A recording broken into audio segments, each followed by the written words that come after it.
Welcome to the virtual artist talk with Mimi O Chun. I'm Lauren O'Connell, curator at the Scottsdale Museum of Contemporary Art, also known as SMOCA. I'd like to thank Christian Bruno and Natalia Vekic of Electric Park Films for that wonderful short documentary. This is our third collaboration with them, and it always amazes me at how they can capture the energy and personality of each individual artist. I'd also like to take a moment to thank my team, Jennifer McCabe, director, sorry, not my team, SMOCA's team, Jennifer McCabe, director and chief curator, Valerie Ryan, assistant director, Julie Ganis, curator of engagement and digital content, who put together this wonderful program tonight, Keisha Turley, curatorial assistant, Carrie Tovar, registrar, Laura Best, exhibitions manager, Ian Coyne, lead preparator, and all of the preparators who worked tirelessly with us this week, including Ian, Colin, Carolyn, David, and Christine. So it's a pleasure to have with me today New York-based artist Mimi O Chun. It's All Cake is the artist's first solo museum exhibition and features all new works made during the COVID-19 pandemic. So before we jump into our conversation, I just want to ask all of you, if you have questions throughout the program, just go ahead and submit them in the Q&A section, and then we'll take time at the end to answer them for you. So Mimi, thank you so much for being here with us. Thanks for having me. Yeah. One of the parts in the film that I found really touching and wonderful was when you described a collage that you and your sister and your mother did. And I personally know that you have a very artistic family, but maybe you could tell us a little bit about them and a little bit about your background. Sure. So my mother, Chang Sun Oh, is an abstract painter. And we have an artistic family. My father always did a lot of photography. We had a darkroom growing up. My father also has no shortage of opinions when it comes to art. He has strong opinions. I think we all do. Our whole family does. And then my sister formerly trained as an architect, but is currently a ceramicist. And then I have a background in design, but now make sculptures. So growing up, there was no shortage of sort of collaborative art making at our house. We worked on things together. We worked on things solo. There was no expense spared when it came to art supplies. There was always just a lot of making and drawing and painting, dioramas, doll houses, what have you. And you grew up outside of Philadelphia, is that right? That's correct. I remember you talking about the influence of going down to New York City to look at art growing up. Sure. So my parents have a lot of friends who are also painters or in the art world. So we would frequently make trips up to New York City to look at museums, to go to galleries. So it was something that I think my family always impressed upon us, was always this idea of traveling to see art. Mm-hmm. And to this day, it's something that I kind of continue. Like when I was in 8th grade, I remember I brought a friend along with me. We went to Paris and we saw something like 8 museums in 7 days, wow. Which was a lot maybe for a 14-year-old, but now in retrospect, I'm like super grateful for it. And it's something that I do when I travel. That's awesome. Yeah. So in looking at your work, I can't think about other artists in the past who have really made work that critique consumer culture, and also artists that use soft sculpture or made soft sculpture. In the essay that I wrote for this exhibition that will be in the small booklet available, I talked specifically about Klaus Oldenburg. I was wondering if you could speak to, do you feel like you connect with that lineage, or do you feel that you get any inspiration from that lineage? I mean, I think, when we were younger, I certainly knew Klaus Oldenburg's work and loved it, as a child. Who wouldn't? It's these sort of he deals with scale play. It was all these recognizable, soft, recognizable objects. Yeah. That they were incredibly inspirational. I think today, and so it's hard to, I would definitely say that in some ways that I'm sure influenced my practice today. But today, I think, when I'm drawing on a range of references, not solely sort of limited to the art world, but rather culture in general. And contemporary art is just one of those inputs. It could be media, it could be terrible reality television. It could be the news. It could be any sort of range of influences for me.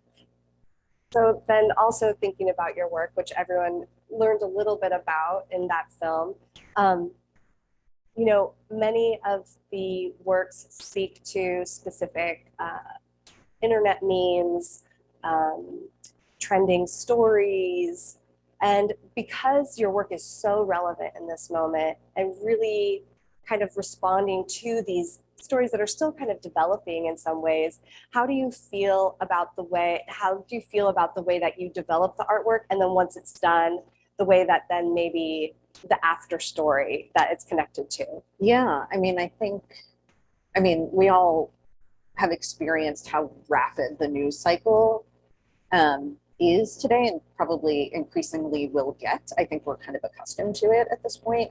So it's interesting, even though this particular body of work was only produced over the past year and a half, even in that short time period, there have been sort of different developments. So like, for instance, one of the pieces that's actually featured in the film, the one that's called Our Stew, was based, it was a oversized replica of a recipe developed by Alison Roman, which became very popular, and it was called #TheStew. So I produced that piece at the very beginning of the pandemic, and then it was maybe like a month and a half later that there was some controversy that developed over an interview that she had done, in which she had made some remarks around Marie Kondo and Chrissy Teigen and how they sort of capitalized their ventures. And as a result, there was a decent amount of fallout from it. And so I think personally, it's important for me to be like forthcoming that the work was actually made prior to that. But secondly, I would also say that while I do feature specific brands, or I make references to particular moments in time or particular people, it's actually less about them. Like Oatly, sure, milk brand. It's actually Amazon less about Prime. exactly. Right. It's actually less about that and more about what are the sort of cultural, what are the cultural forces that enable those things to become part of the general lexicon. So. What was it about Alison Roman's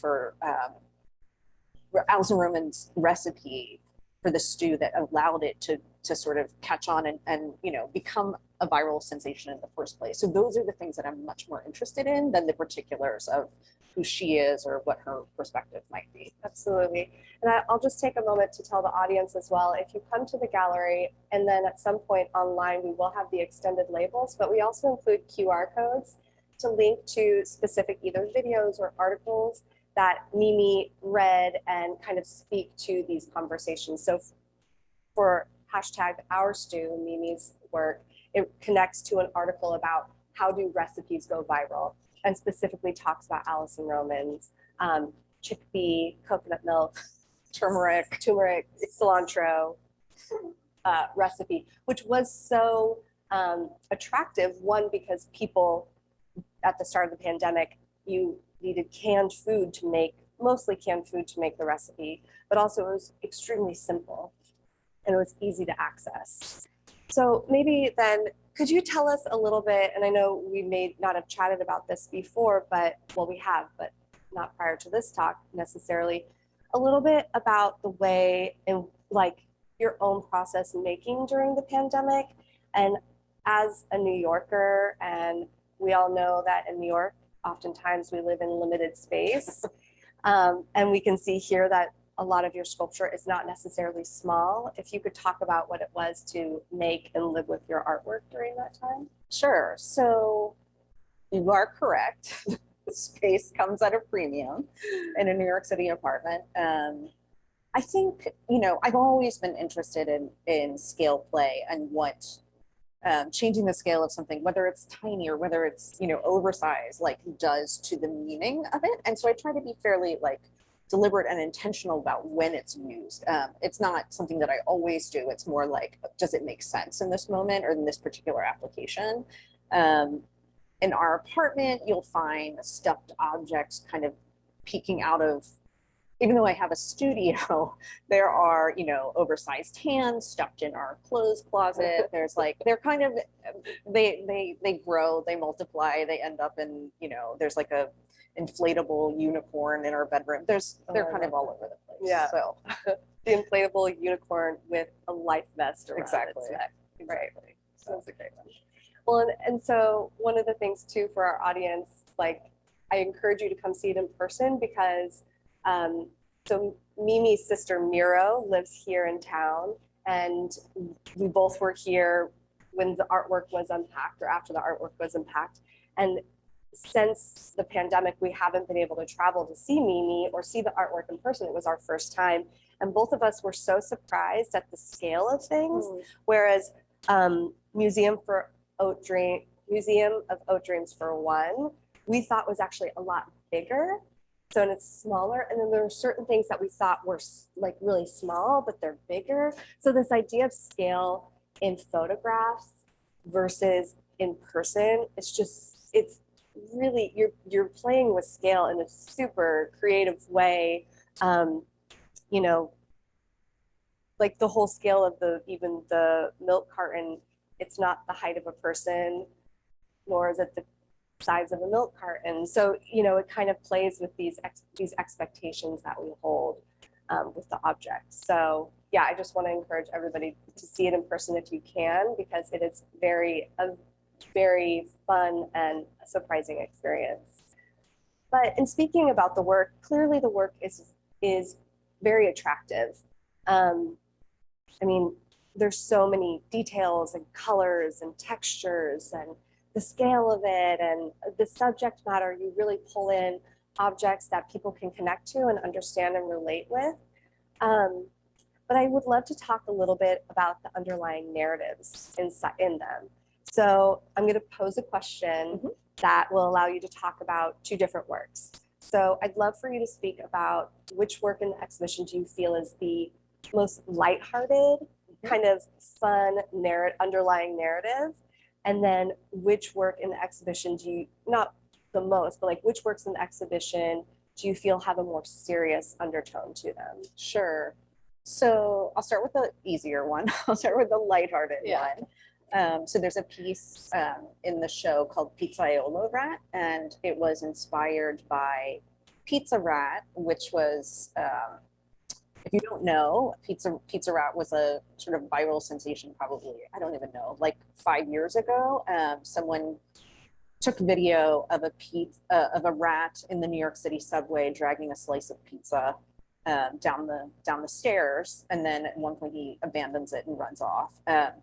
So Pizzaiolo Rat is that rat sort of upping his game, and now he's not just dragging a slice of pizza, he's actually making his own pizza. And this is like, you know, this mimics sort of foodie culture in general. Like we started out, you know, have you eaten this? And then it's like, have you tried making this? Do you have an immersion circulator? You know, we're trying all these experiments at home. And certainly now, in the era of the pandemic, you know, we all had to up our cooking game. And so this rat is gathering artisanal Italian ingredients, like an Italian flour, some basil, some mozzarella, But I think that's the thing too. It's not like just getting pizza ingredients. It's like buying the finest flour and balsamic vinegar or olive oil and fresh basil and handmade fresh mozzarella, you know, but also all the while carrying it in this, you know, reusable net shopping bag. So he's eco-conscious as well.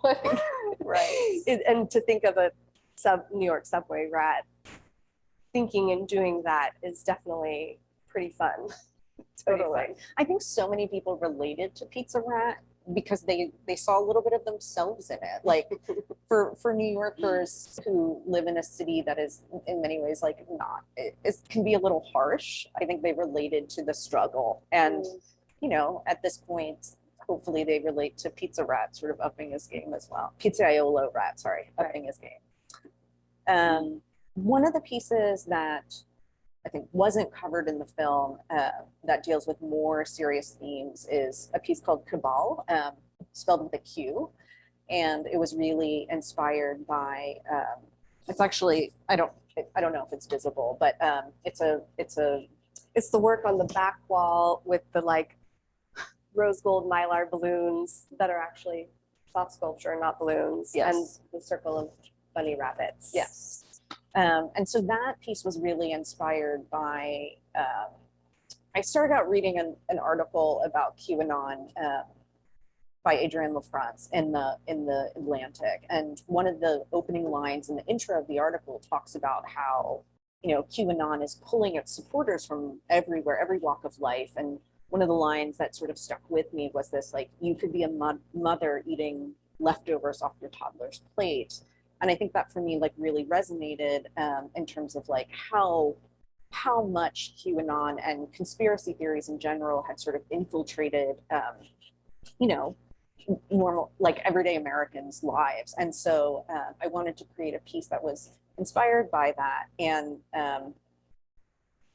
so I created a scenario. I actually I fell down the rabbit hole, found a database of all the posts by QAnon.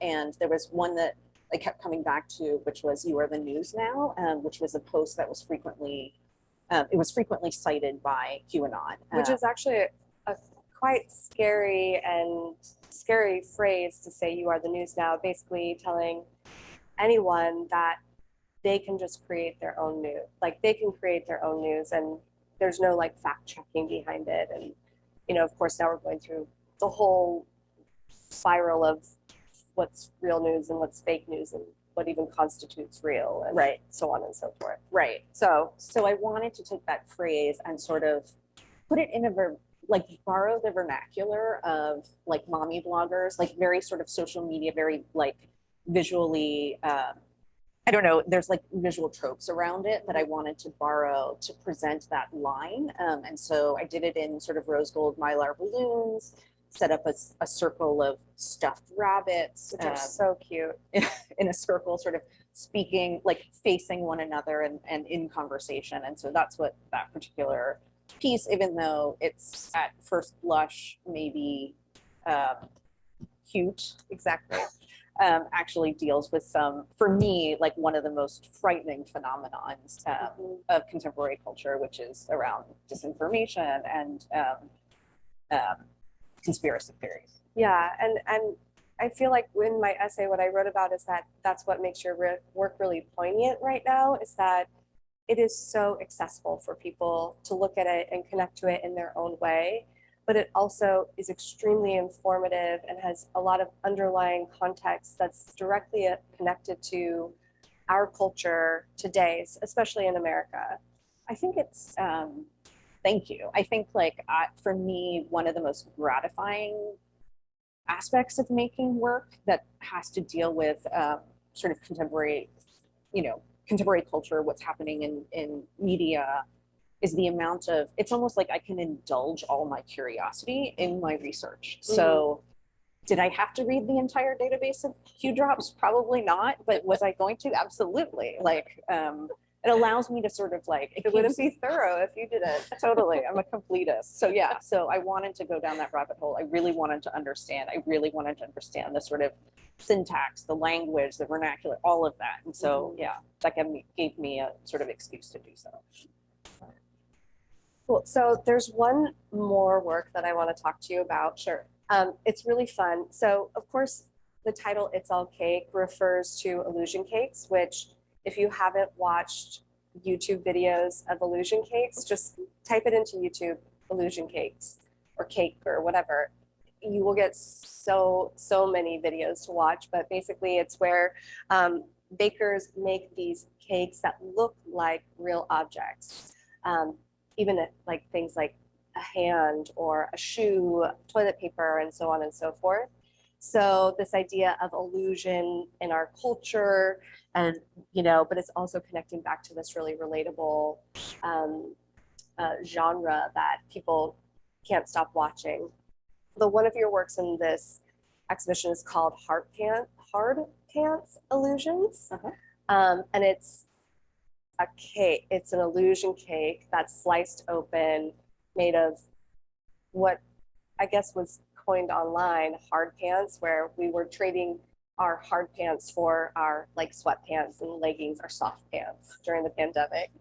But also once you cut it open, it's moldy on the inside, which for me, I'm like, yeah, my hard pants are moldy because I didn't put them on for a long time, but also maybe talking about the kind of, I don't want to say like rot or like that the inside's not always what you expect it to be. So I wonder if you could talk about that, but then also we had a conversation earlier where you were thinking, like, I'd love to hear some of the other objects that you were thinking about using to make a cake. And I will tell you, it's not a cake, it's a soft sculpture, but it looks like a cake. So it's a triple illusion. It is. So, I mean, I think about these hyper realistic illusion cakes. They like, there was a moment where they became like everyone was sort of passing around this video. And I think to me, they became really emblematic of gaslighting and telling you one thing, but it really being another. And I think they stuck. We were all at home, sort of held captive by our phones and our laptops. And I think it just sort of hit at the right moment. So I think of them as very much a sign of the times, like very much like a contemporary phenomenon. And they're also really satisfying to sort of to see. So I think Hard Pants Illusions was actually the last piece that I created for this show. And part of that was trying to figure out what exactly that illusion cake, that hyper realistic illusion cake needed to be. I wanted it to speak to the pandemic. So this show, combines three themes: the pandemic, polarized political climate, and a racial reckoning. And I think I wanted to make sure to draw reference to one of those things. I think at one point I considered, a gallon jug of bleach. I don't know exactly. I mean, there were other things like can of beans. There were some other things that didn't quite feel right. But ultimately, I settled on pants because it was something that I think we all probably could relate to. It felt, it just seemed to sum up where we are today. So that's where that came from. So then I think this will be my last question, and then we'll get to some questions. But as your first solo museum exhibition, we were talking about the way in which, a venue and the context that it brings changes what you want to present or want to share. So what does it mean for you to have your work, like only your work, shown in the context of a museum? I mean, it's incredible. It's an incredible opportunity. So thank you. I think when we first started talking, I feel like it was at your guidance that I really focused on work that was made during the pandemic, which I really appreciate in hindsight. At the time, I was like, okay, I need to make a lot of work. I need to make a lot of new work. But in hindsight, I think it's actually great to have produced a body of work that focuses on a particular moment in time that hopefully surfaces some universal themes. So I think that was totally of benefit. And then to obviously have a solo show in a museum where the work can be in dialogue with the public is an amazing opportunity. You can essentially sort of follow the muse. And I think, I have a formal training in design, and there's a part of me that always can't necessarily let go of this idea of client in some ways. And so it's always, it's an ongoing challenge.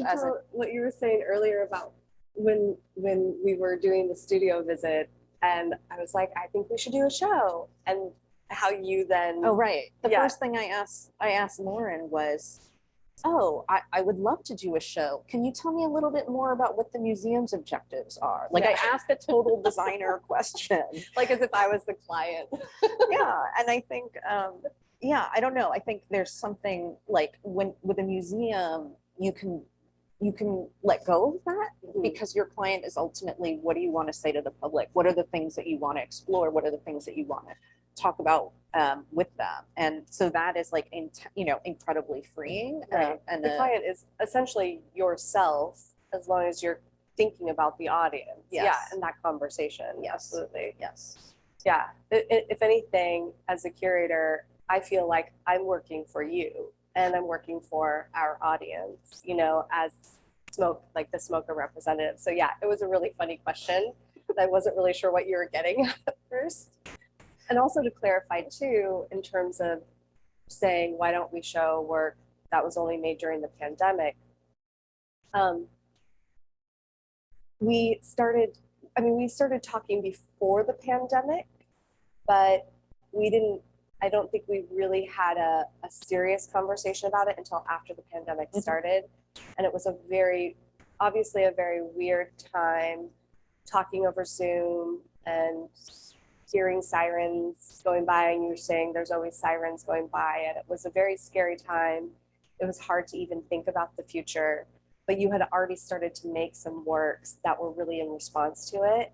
And for me, I just felt like you should continue that. And it's really amazing to see the work that's come out of it from the very beginning, the very earliest works to now.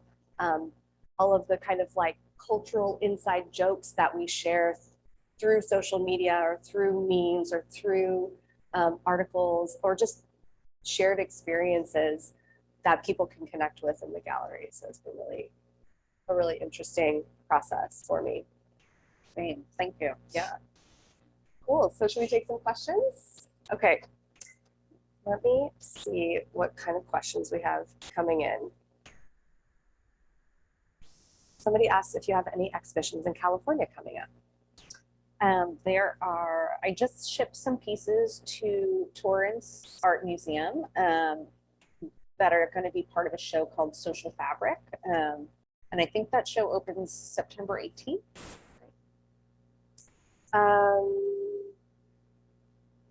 Lauren, what initially drew you to Mimi's work and what did those discussions look like? So I guess the thing too is we have kind of a funny history in that before I ever met Mimi, I stayed in her apartment in New York City when I was going to look at a grad school out there, and her sister, who's my friend, anyway, it was very kind of you. So I stayed in your amazing apartment with like the books were all color organized, which you saw in the film. But then later your sister had talked to me about your work and I was always looking, but that's just what I do as a curator. So I think over time, I just was like, I think in some ways, many of my exhibitions come about by looking at artists and being in conversation with them and watching what they're doing. And same with Diedrich, who just had the show here. We talked about a show for a long time, but then it didn't happen till now, right? So it's funny how timing works out well, because I think that it worked out well for this. But for me, Mimi's work is just so, it connects to, you could be really academic with her work and talk art history or late capitalist theory, but you can also really, I don't know if anybody follows me on Instagram, but I have been taking so many photographs with these works this week, which is really funny. But so it's really like easy. They're so fun to engage with. And yeah, they're just really relatable. The scale of them is amazing. The texture, the craft, but not just the craft, like the conceptual craft behind it as well. So yeah, I think that answers it. Did I gush enough? Does the theme of each piece evolve as Mimi is making, or is it fully fleshed out before you start building it? Does it ever change mid-piece? That's interesting. Some things, so there's actually a moment where in the video where you see the bread. I mean, you see it's for the Chairgression series where the actual form ends up being quite different from what I had originally envisioned. Usually I have a sort of sense of what it is that I'm an idea that I'm working with or that I want to, but formally it might not be sort of sorted out. But I do, I mean, I think there's a part of me, probably my design training, that can't help but sketch in my head perhaps a little bit more than, like I could definitely afford to be a lot more experimental sort of with the medium. I'm also, I also feel time starved. So when I do have the time to be making work, I really want to make sure that I'm being prolific and productive. So yeah, I mean, I think the work does, I think this is always one of my ongoing goals, is to actually work in a much more plastic way with the materials. It doesn't always happen, but it has at times, and it's gratifying. Cool. So the next question is, the space that we see, is the space that we see the only one in the exhibition, or are there more? So there is only one gallery, but you're only seeing a portion of the work. So there's works behind the camera, there's works behind Mimi, and there's a larger installation of pigeons being flown around by drones in the back. So there's only one gallery, but there's a lot of detail to look at. They might be asking about other exhibitions. Oh, I don't know. The space that we see it is the only one in the exhibition, or are there more? Okay. I think yeah. So there's one gallery, but there's a lot more to see, and there's also some things that are hidden that you get to find when you come into the gallery, which is really fun. Will Mimi's exhibition book be available online? That's a great question. So probably a week or two after the exhibition opens, which is this Saturday, we will be putting up a more thorough exhibition webpage that will be like an online exhibition. You'll be able to see installation images, you'll be able to see individual artworks, read extended label text. We'll have the book, the exhibition brochure online, as well as a recording of this artist talk and the film that you just saw. So it'll be a really extensive place to explore the exhibition. So it will be available online at some point. Mimi, what did you learn about yourself while making this series? Oh, such a good question. I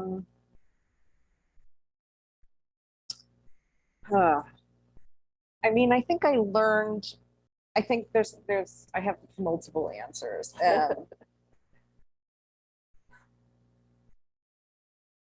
I think I tapped into more confidence, a little bit more risk taking in terms of the pieces that I wanted to make. It's interesting trying to make work during a pandemic because you're like, I can't go out and like gather materials in the way that I might normally do. I was, social distancing at home, so I had to like think through a lot of things a little bit more, but I also was, if there was a material that I wanted that was going to be expensive or at a scale, I just kind of committed to it and did it, versus like maybe working a little bit, like hedging a little bit more. Like this stuff, I was just like, well, it's going to take 3 weeks for this material to get here. I'm committed to it. I'm going to go for it. And so that was definitely one aspect of it. I think I realized also how much,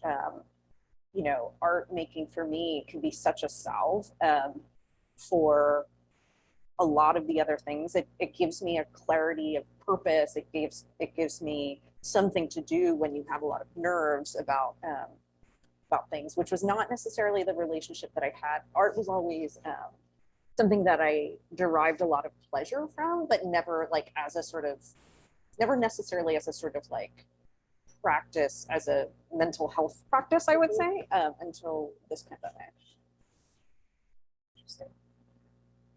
All right, great. That's all of our questions.